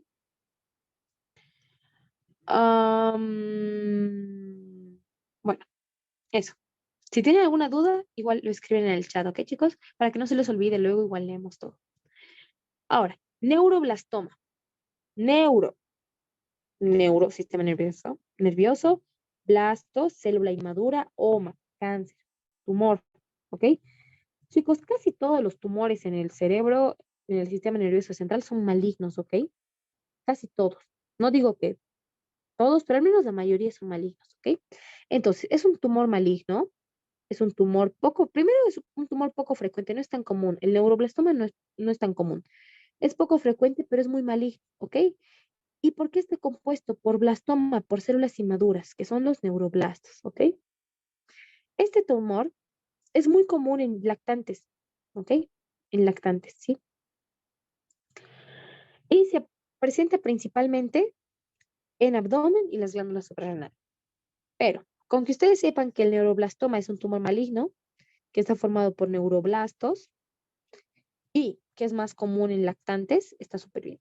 O sea, es un tumor poco frecuente, Pero si es que hay, la mayoría va a ser en lactantes, ¿sí? Ahora, vamos a hablar de la rabia. ¿Qué es la rabia? La rabia es una enfermedad letal, chicos. ¿Qué significa letal? Que si una persona tiene rabia, se muere, ¿ok? Si una persona le detectan rabia, se muere. O sea, creo que hay un caso de una niña o una joven que se salvó en Chile, la única. Después, si una persona tiene rabia, se va a morir. Y por eso hay tantos programas de prevención para la rabia. ¿Ok? Entonces es una enfermedad letal. ¿Por qué? Por un virus. La rabia no es una bacteria, no es un parásito, es un virus. ¿Ok? ¿Cómo te contagian este virus? Por una mordedura. ¿Mordedura de qué? De un perro o de un animal carnívoro. ¿Sí? Ahora, una vez que te muerden, ¿qué es lo que pasa? Este virus, esto es un axón, ¿verdad? Estos son los axones. Este virus, lo que pasa es que va al sistema nervioso central. ¿Ok? Los virus viajan por los axones periféricos. Pongamos, hay una mordedura aquí en el pie, hay una mordedura aquí. Ahí no está. Voy a elegir otro color. Ya, hay una mordedura aquí en el pie. ¿Ok? Entonces, el virus usa usa los axones para poder viajar. ¿Viajar a dónde? Al sistema nervioso central. El objetivo del virus, chicos, es el sistema nervioso central, ¿ok? Mientras más rápido llegue, es más peligroso para el humano, pero obviamente le conviene más al virus, ¿ok? Entonces, usa el transporte axónico, usa los axones, ¿ok? Usa los axones como transporte para llegar al sistema nervioso central. Ahora, ¿qué es lo que hace ahí? ¿Cómo sabes que una persona tiene rabia? ¿Cuáles son los síntomas? Primero, agresividad. Imagínense, hay toda una irritación aquí del sistema nervioso central. Entonces las personas desarrollan agresividad, desarrollan demencia, ¿ok? Están muy excitadas, muy nerviosas, ¿ok? Irritables, con mucha irritabilidad. Esto puede llegar, como todos los nervios están aquí, puede llegar a tener una parálisis y la muerte, ¿ok? Porque es una enfermedad letal, chicos. Ahora, neuropatía. ¿Qué son las neuropatías? Neuronas del sistema nervioso, patía, pato, enfermedad, ¿ok? Patía, pato, enfermedad. Entonces, neuropatía se refiere a cualquier cosa que afecte a los nervios, ya sean craneales o a los nervios raquídeos, ¿ok? Neuro, pero que sean nervios, ¿sí? Neuropatía es cualquier cosa que afecte a los nervios, craneales o raquídeos, nervios. Por ejemplo, neuropatía facial, que es una neuropatía, o sea, una enfermedad de los nervios faciales, o sea, de la cara, como la parálisis de Bell. La parálisis de Bell es una parálisis muscular en la que una parte de su cara como que se queda como flácida. Sí, si no me equivoco, es flacidez. Pero bueno, ustedes fíjense, parálisis de Bell es una neuropatía, ¿ok? Facial. Y también algún tipo de trastornos en los nervios faciales. Bueno, ahora, eh, vamos a pasar al capítulo 13. Ah, sí, tenemos tiempo. Capítulo 13. Médula espinal y los nervios espinales. Esta es la página 473. Y bueno, vamos a empezar con los desequilibrios de la homeostasis, ¿ok? Primero, lesiones traumáticas de la médula espinal o, sí, o de los nervios raquídeos, ¿ok?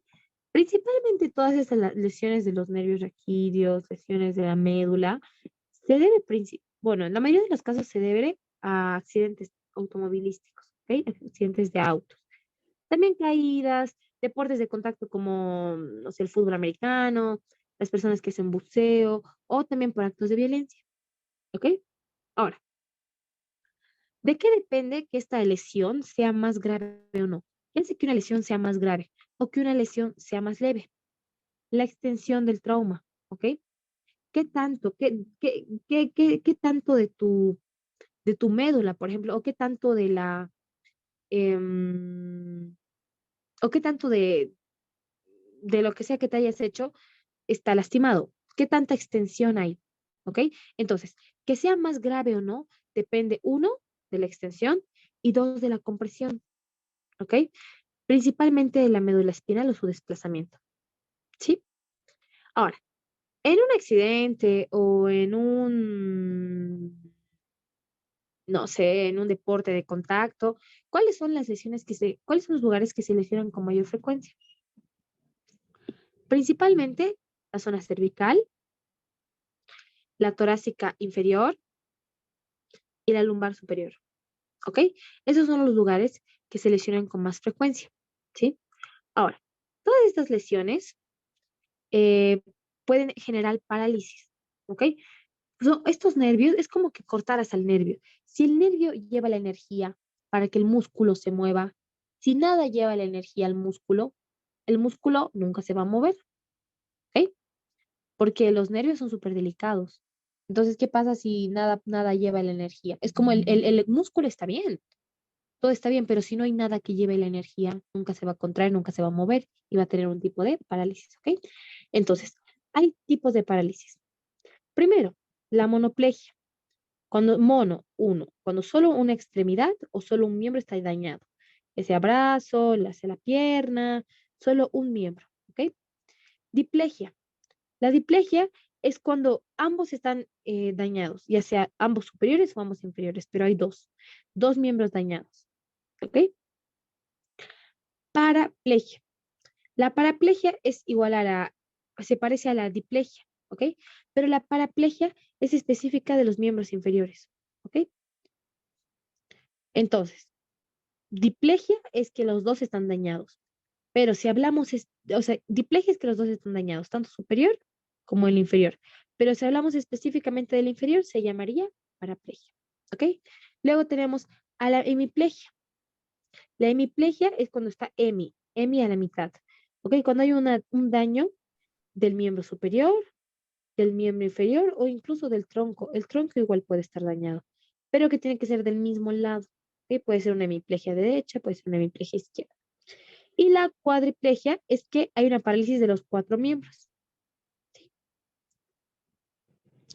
Ahora, vamos, dentro de las lesiones traumáticas, mm, para hablar de lesiones traumáticas, o bueno, una de las consecuencias de las lesiones traumáticas son las transecciones. ¿Ok? Transecciones. Es como que una persona tiene un accidente tan como fuerte que hace como un corte, ¿ok? Hace como una transección de la médula espinal. Es como que esa parte de los nervios puf, se queda muy lesionada, que es como un corte que ya no funciona, ¿ok? Este impacto, este golpe, hace como una lesión tan grande o tan compleja que simula a un corte, ¿ok? Entonces, la transección completa, específicamente transección, es como un corte debido a un trauma de los nervios que se ha dado de forma completa. O sea, que es como si, puff, cortáramos toda la médula. Entonces, las señales ya no pueden llegar. Las señales se han interrumpido.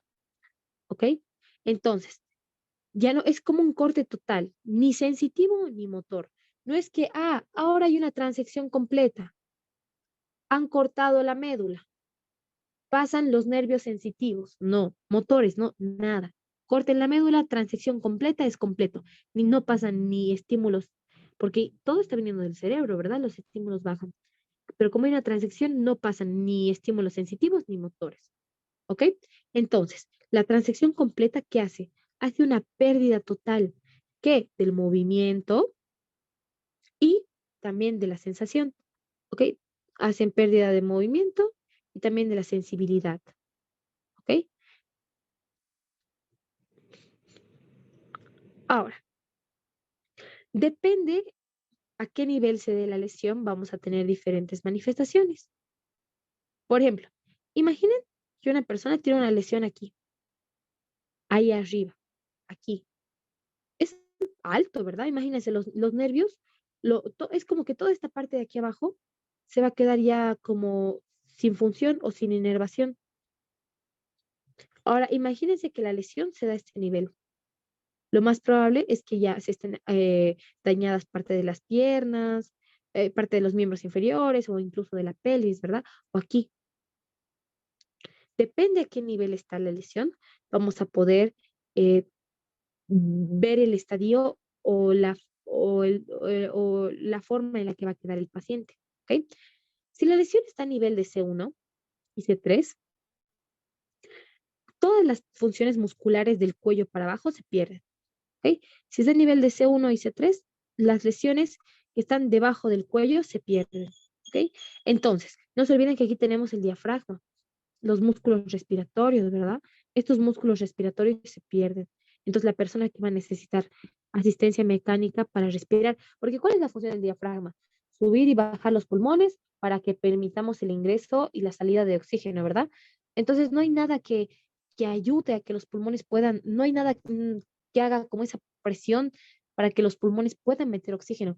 Entonces, la persona ya no puede meter oxígeno, puede respirar, pero no tiene como la ventilación, no tiene como su maquinita, no tiene los músculos que le ayudaban a que el aire entre. Entonces va a tener que necesitar asistencia mecánica. ¿Para qué? Para la ventilación, para que entre el aire. Ella puede respirar, pero necesita algo que le ayude a meter el aire, algo que le ayude a ventilar. ¿Ok? También va a necesitar una silla de ruedas, porque ya no va a poder mover los miembros inferiores y tampoco los miembros superiores. ¿Ok? Ahora, ¿qué pasa si la lesión es a nivel de C4 o C5? C4, C5. Está como al nivel del diafragma. Ah, no, pues, ¿qué estoy diciendo? C4, C5. C4, C5. Cuando hay una lesión que se da a este nivel, uno de los principales afectaciones es el diafragma, ¿ok? Entonces, C1, C3, C4, C5, principalmente el diafragma, ¿ok? Ya saben, diafragma, respiración. Si no tiene el diafragma, no funciona, no va a poder entrar el oxígeno. Entonces, que necesitamos un ventilador mecánico, ¿sí? Si la lesión se da a nivel de C6 o C7, a este nivel se dice que la persona tiene algunos chicos, algunos músculos del brazo, del tórax, que puede mover, que tal vez ha podido conservar algo de movilidad. Entonces, digamos que la persona ya va a poder cambiarse, vestirse, ya va a poder alimentarse, ¿ok? Pero igual los miembros inferiores van a estar sin función, ¿verdad? Entonces, igual van a necesitar una silla de ruedas. Si la lesión está a nivel de T1 o T3, T1 o T3, si ya está aquí la lesión, los brazos van a estar sí o sí conservados, ¿ok? Si la lesión está aquí T1 o T3, los brazos de la persona van a estar conservados, sí o sí. Cuando habíamos dicho que está a nivel de C6 o C7, tal vez los brazos se conservaban, pero si está a nivel de T1 o T3, ya está como más abajo la lesión, entonces los brazos están bien, ¿ok? Ahora, ¿qué pasa si la lesión es a nivel de T4 T9? Si es a nivel de T4 o T9, ¿qué vamos a conservar? Todo lo que está encima del ombligo. ¿Ok? Este es el tórax, estos son sus bracitos, y este es el ombligo. Entonces, si la lesión está a nivel de T4 o T9, pongamos que a nivel de T4 o T9, puf, haces un corte. Lo de abajo ya no sirve, digamos, lo de abajo ya no tiene estimulación, pero lo de arriba sí. O sea, cualquier cosa que esté encima del ombligo. ¿Ok? A nivel de T10 o L1. En este caso, la mayoría de los músculos del muslo se mantienen. Vamos a imaginar que estos son los piecitos. Entonces, aquí los músculos se mantienen, el muslo se mantiene. ¿Ok? Entonces puede que la persona pueda caminar con algún tipo de prótesis o órtesis en los pies. ¿Ok? Si le ponemos algo en los pies, la persona todavía puede moverse gracias a los músculos. Porque imagínense, si la lesión está aquí, la persona tiene sus brazos, tiene su tórax, tiene su cadera, la pelvis y tiene los muslos. Entonces todavía puede caminar, ¿ok? Pero con órtesis, no es que camina sola, ¿ok? Y si la lesión está a nivel de L2 o L3, la mayoría de los músculos de la pierna se mantienen, ¿ok? De igual modo, con órtesis, ¿sí? Entonces ya saben, depende del lugar en el que suceda la lesión, vamos a poder ver el estado del paciente o de la persona, ¿ok? Ahora, dentro de las lesiones traumáticas, vamos a ver todo. Ahorita les acabo de hablar de la transección completa. ¿Qué pasa si en estas personas, puff, hay un corte entero, ¿verdad? Eso les estaba diciendo hace un momento. Entonces, estas personas hay una transección completa. Ahora, ¿qué pasa si es que no? ¿Qué pasa si es que simplemente hay una lesión en solo una parte? Pongamos que solo esta parte está dañada. O hubo un golpe, o una herniación, o una apuñalada, una bala o algo que ha dañado solo la mitad. En este caso hay una mitad, sección, hemisección, es como sección cortar, corte, mitad, una corte de la mitad, ¿ok? Entonces, en la hemisección, ¿qué hay? Hay una sección parcial, ¿ok? Pongamos que esta es la médula. Hay una sección parcial de la médula espinal, ya sea el lado derecho o izquierdo, por ejemplo, ¿ok? Ahora, en las personas que tienen esta hemisección parcial, pongamos que ha sufrido un choque y se dobló la columna, pero solo quedó dañada la mitad. Esto de aquí. Ay, perdón. Pongamos que solo quedó dañada la mitad. Esto de aquí. En estos casos, las personas van a tener tres síntomas cardinales, o sea, tres síntomas principales. Estos tres síntomas principales, o sea, las personas que se han dañado la mitad de la médula van a tener tres síntomas.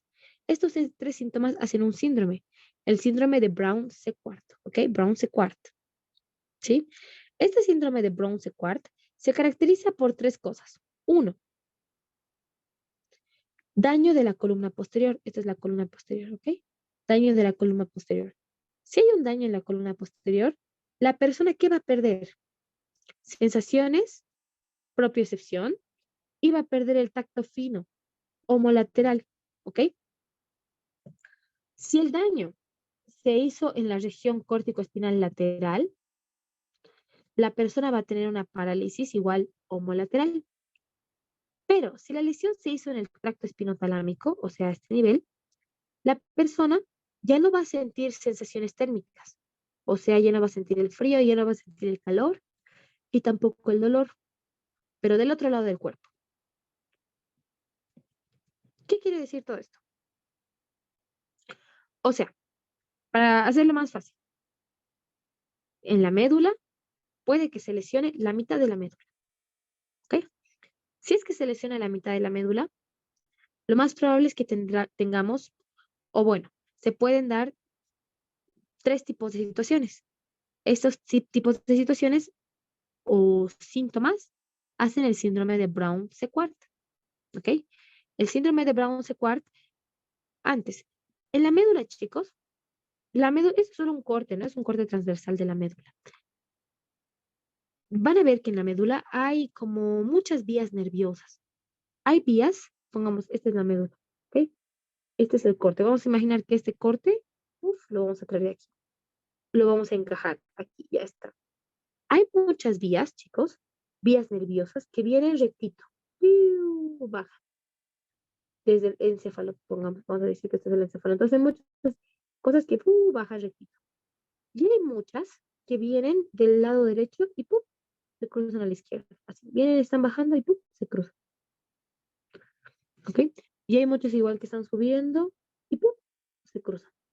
¿Ok? Hay un entrecruzamiento. Eso para que un poco me entiendan. Pero bueno, ahora, en las hemisectomías, en estas secciones parciales, por ejemplo, si hay un daño en la columna posterior, la persona que va a tener una pérdida de la sensación, de la propiocepción y del tacto fino homolateral.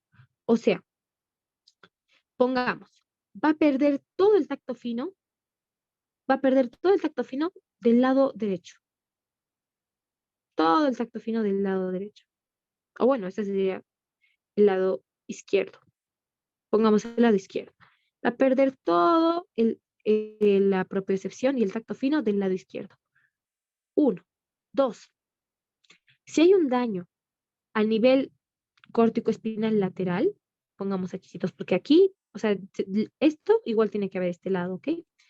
Aquí, pongamos de que hay un daño aquí, en la región del tracto córtico-espinal lateral. Entonces la persona va a tener una parálisis, pero igual, todo del lado izquierdo, ¿ok? Entonces, primero, va a tener una pérdida del tacto fino y de la propiocepción del lado izquierdo. va a tener una parálisis del lado izquierdo porque es homolateral, mismo lado, ¿verdad? Mismo lado. Ahora, si hay un daño en los tractos espinotalámicos, estos tractos espinotalámicos va a hacer que se pierda toda la sensación térmica. O sea, la persona ya no va a sentir nada térmico, ni calor, ni frío, ni dolor, pero del lado derecho, o sea, contralateral. Entonces, esta persona en el lado izquierdo ya no va a tener propiocepción, ya no va a tener tacto fino, ya no va a tener, no, va a tener parálisis del lado izquierdo. Y encima, en el lado derecho, ¿qué va a tener? No va a sentir ni el dolor y no va a sentir ni el calor y no va a sentir ni el frío, o sea, nada, nada térmico, ¿sí? Ahora, si tenemos todo esto, se dice que la persona tiene el síndrome de Brown-Sequard porque de seguro, debido a un trauma, ha tenido una hemisectomía, daño de solamente la mitad, ¿sí? ¿Cuál es el tratamiento? Corticosteroides antiinflamatorios, porque se dice de que cuando hay un golpe, cuando hay un golpe, hay una inflamación. Y la inflamación, chicos, hace edema. Les había dicho que el agua sale, ¿verdad? Por unos u otros mecanismos y se edematiza. Este edema, este edema, como esta hinchazón con agua, este agua que está aquí en la médula, esto es lo que daña, el edema. Entonces, si nosotros le damos antiinflamatorios, corticoides, si les he dicho corticoides son antiinflamatorios. Si le damos antiinflamatorios, no hay edema. Y si no hay edema, lo más probable es que no haya tanto daño. ¿Ok? Por eso.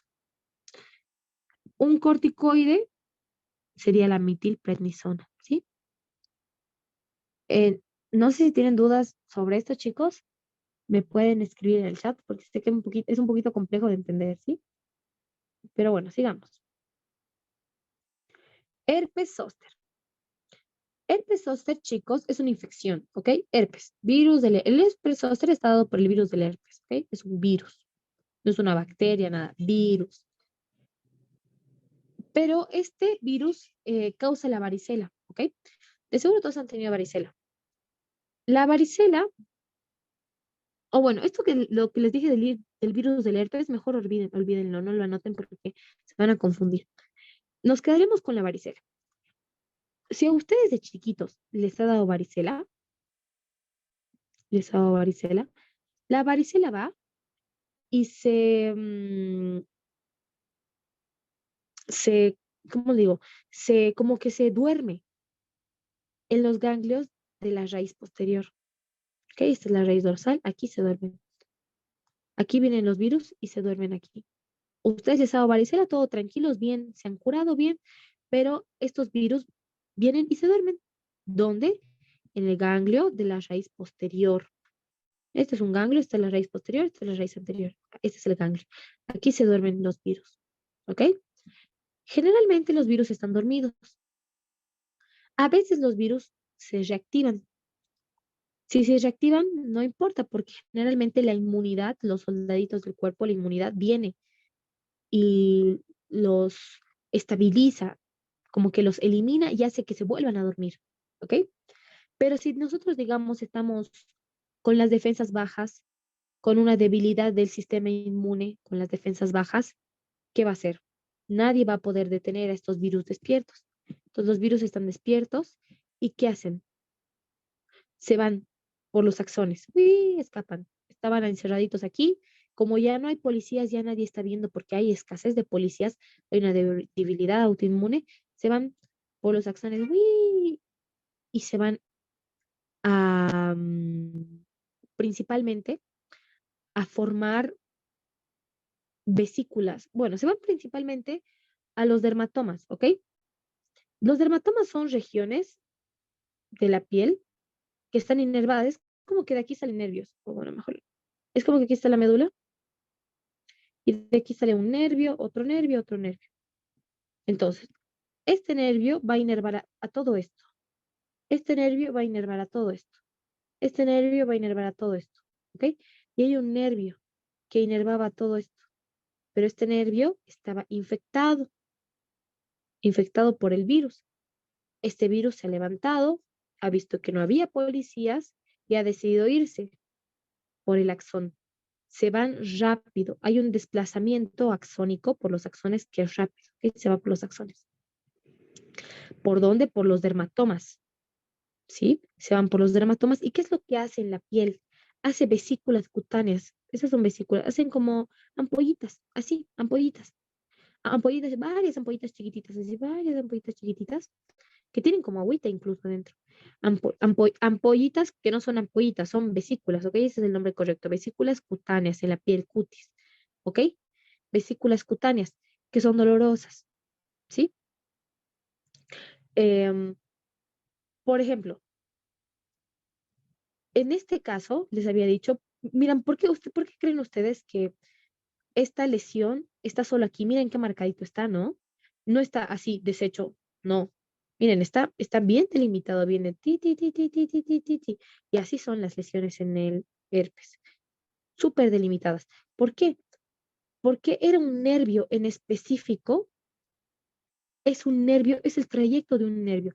Este nervio inerva a la piel, ¿verdad? Este nervio tiene que inervar, entonces inerva a esta zona, justo esta zona, solo inerva a esta zona, pero este nervio estaba infectado. Entonces, el virus va a la piel, va a hacer toda esta inflamación, aprovecha por viajar por aquí, porque está yendo a los axones, les había dicho que se va a sus axones, y de este nervio su axón viene aquí, viene aquí, viene aquí, aquí vienen los axones, y por ahí mismo van los virus. Por eso es tan específico, por eso ven, es solo estito, por eso es solo eso, porque es un dermatoma. Derma es como una región de la piel, de la derma, inervada, o sea, con nervios, con un nervio específico, ¿ok? Si, pongamos, si sería aquí, por ejemplo, aquí puede haber otro dermatoma. Hay un mapa de dermatomas, van a buscar si quieren. Pongamos, aquí, aquí viene el nervio y todo esto es la región que inerva. Y aquí hay un virus. Entonces, la lesión solo va a ser ahí, en el dermatoma, ¿ok? No es que va a venir aquí, aquí, no. Solo en el dermatoma. Si aquí está el nervio, aquí están sus axones, ahí mismo se queda la lesión, ¿ok? Ya, siguiente. Poliomielitis. La polio, oh, ya. La poliomielitis está causada ¿por qué? Por un virus, polio, poliovirus, ¿ok? Hay vacunas para estos chicos, ¿verdad? Ustedes saben, ya he llevado medicina, o bueno, salud comunitaria. Ah, en el PAI, eso, en el PAI, ¿ok? Al principio, las personas que tienen poliomielitis, los niños al comienzo, antes de tener todas estas parálisis, porque ¿cuál es el problema de la poliomielitis? Las parálisis. ¿Ven estos niños que están usando estas paletas? Estos tienen una parálisis, ¿ok?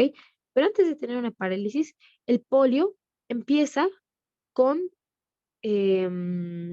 principalmente síntomas que parecen como gripe, un poquito. Tiene fiebre, cefalea intensa, dolor de espalda, debilidad en los músculos profundos, debilidad de algunos reflejos y rigidez de nuca, ¿ok? Generalmente van a ver que cualquier enfermedad que afecte al sistema, al encéfalo, principalmente a las meninges, al encéfalo, hace rigidez de nuca. Y es lo que hace la poliomielitis, va a afectar el sistema nervioso central, ¿ok? Entonces, hace rigidez de nuca, fiebre, dolor de cabeza, debilidad muscular, ¿ok? Pérdida de reflejos. Y si esta persona sigue teniendo esta debilidad, esta pérdida de reflejos, ¿termina en qué? En una parálisis. Es como una progresión, ¿no? Es como que el poliovirus se va apropiando. Entonces, primero hay una debilidad, poco a poco en los músculos, luego ya no tiene ni reflejos y ya, luego, en la forma más grave, parálisis, ¿ok? ¿Por qué? ¿Qué es lo que hace el virus? Principalmente destruye el cuerpo de las neuronas motoras, ¿ok? Neuronas motoras. En el asta anterior, no se olviden, hay un asta anterior y un asta posterior. En las neuronas motoras, en el asta anterior. Y también en los nervios craneales, ¿ok? Ahora, como hay una parálisis, em, parálisis muscular principalmente. Si hay esta parálisis, ¿qué puede? Los niños pueden desde no caminar y usar muletas hasta que su diafragma deje de funcionar, que su diafragma se paralice. Entonces ellos van a tener una muerte por insuficiencia respiratoria o su corazón. Pueden tener una parálisis en el corazón, ¿ok? O incluso, aquí tenemos en el encéfalo, tenemos zonas que se encargan de la respiración. Eso son el centro cardiorrespiratorio. Estos son de aquí, son los que te mandan principalmente señales para que tu corazón pueda latir, para que tú puedas respirar de forma automática. Entonces estos virus van a estas regiones y las destruyen, ¿ok? Porque destruyen las neuronas. Entonces destruyen las neuronas y ¿qué? La persona ya no puede ni respirar, ni su corazón puede dejar de latir, ¿ok? Y pueden tener parálisis. Ahora, ¿cuál es la vacuna?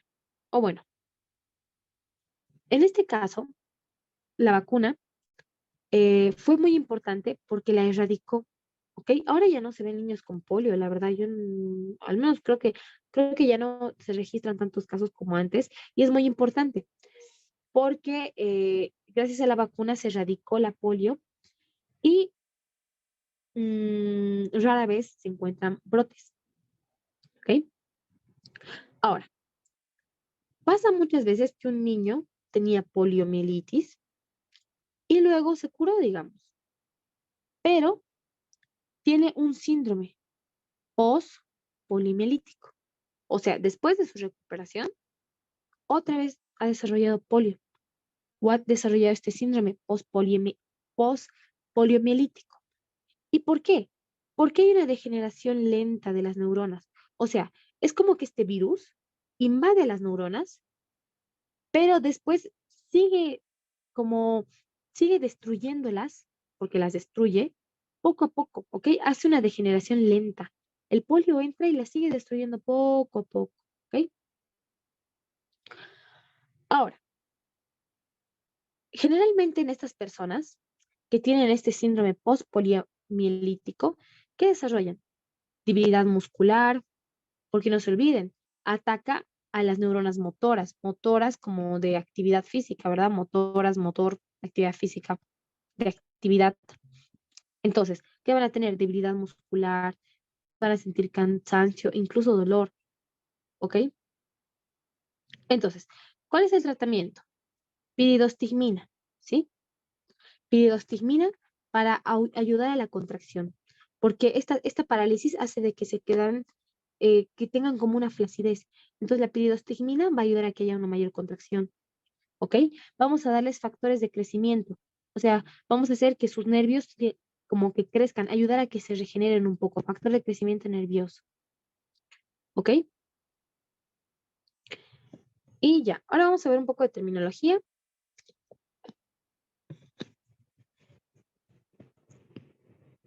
Mm, ya, bloqueo epidural. Bloqueo epidural se refiere a algún tipo de anestesia. Bloqueo es anestesia. Epidural, epi encima de la dura madre, epidural encima de la dura madre. O sea, si esta es la dura madre y este es el hueso, aquí, entre en el espacio epidural, entre la dura madre y pues ya el cráneo o el hueso en general, ¿ok? Es un tipo de anestesia, entonces, ¿qué va a hacer? Disminuir la sensibilidad, ¿ok? Esta se da principalmente para el parto, para que las mujeres ya no, al momento de dar a luz, no tengan tanto dolor, ¿verdad? ¿En qué zona? Zona lumbar, chicos, ¿ok? Ahora, mielitis. Itis, ¿qué significa itis? Inflamación, mielo, como médula, ¿ok? Entonces es una inflamación de la médula espinal. No es muy complejo. Meningitis. meninges, itis, inflamación de las meninges. ¿Por qué? Principalmente por una inflamación bacteriana o viral. La bacteriana es peor, ¿ok? Si tenemos una infección bacteriana, hay que darle, ¿qué? Antibióticos. Los antibióticos, chicos, no son para virus, ¿ok? Los antibióticos son antibióticos, antibacterias, ¿ok? Ahora, la bacteriana es peor. En las meninges, inflamación de las meninges del sistema nervioso central, lo peor son las bacterias, porque las bacterias necesitan sí o sí antibióticos. Si no le das antibióticos, la persona se va a morir, es mortal, ¿ok? Ahora, si es viral, los virus generalmente no se tratan, ¿ok? La mayoría de las veces a los virus tienes que dejar que pasen, que tu inmunidad se encargue de los virus, ¿ok? En la mayor, no, no siempre, pero en muchas ocasiones eso es lo que hay que hacer. Si hay que, como los resfríos, ¿no ve? Hay que dejar que el resfrío pase, te dan algo para tu dolor de cabeza, para la tos, pero hay que dejar que el virus como pase. Entonces, en los casos virales no se da tratamiento, no hay tratamiento. Entonces, la mayoría de las veces cura solito, ¿ok? Entonces, inflamación de las meninges, viral, cura solo, bacteriana, hay que usar sí o sí antibióticos. Y lo mismo, les había dicho que la mayoría de las veces que hay una inflamación en el sistema nervioso central, principalmente en el encéfalo, en las meninges que hay, rigidez de nuca.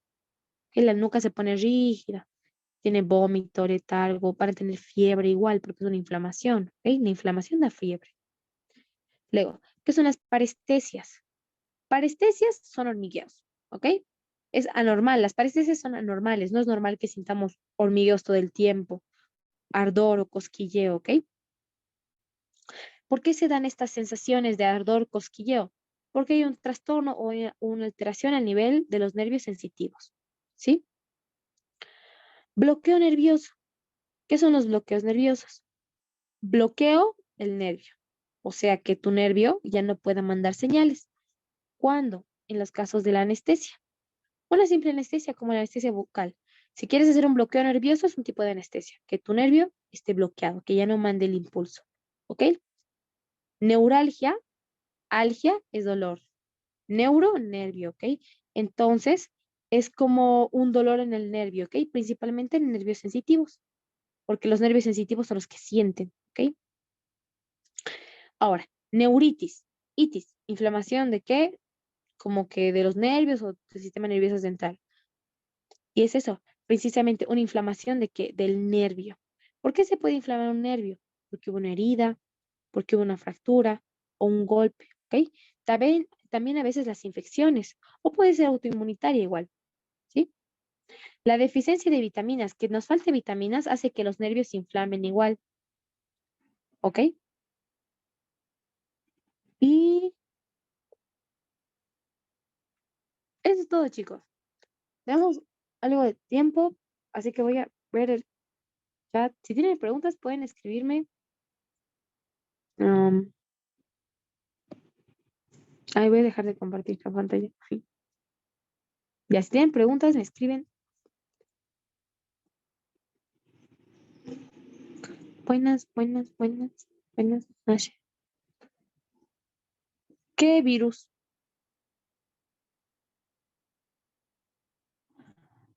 Si a una persona, ¿cómo que a qué le pasa si no le dio Bueno, si nunca te dio varicela, pues está bien. Si no te dio varicela, no vas a tener herpes. Ahora, si te da varicela, estos mismos virus de la varicela se van a guardar en los ganglios, ¿no ve? Y lo más probable es que en algún momento de tu vida, si es que te bajan tus defensas o algo, pues tengas herpes. Pero no a todos les pasa, no a todos. Pero eso, no, no pasa nada si nunca te dio varicela. De hecho, de hecho creo que no, no hay mucho problema. Je. Ahora, Mónica, no sé qué virus, me preguntas. Ahora, si tienen más preguntas, escríbanla, muchachos, es el momento. O si tienen alguna duda, o yo les pregunto.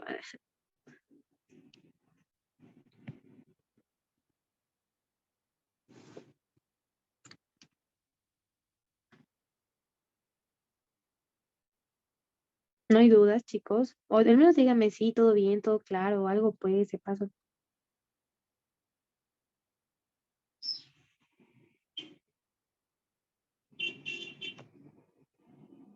No hay dudas, está todo claro. Ay, ok. Ay, ya, je. Ay, gracias. Ya. Bueno, entonces, te voy a decir a César, que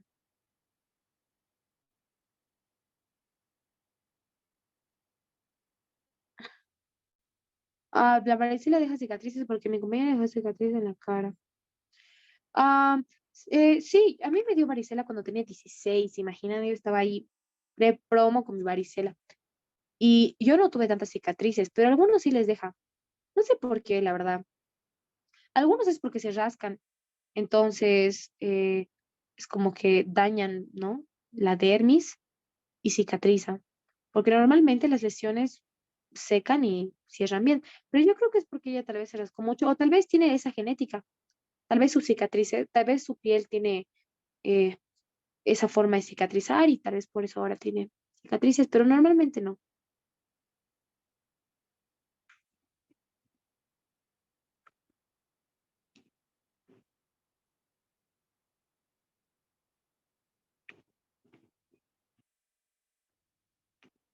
El síndrome de Brown, el 1 y 2 ataca al lado izquierdo.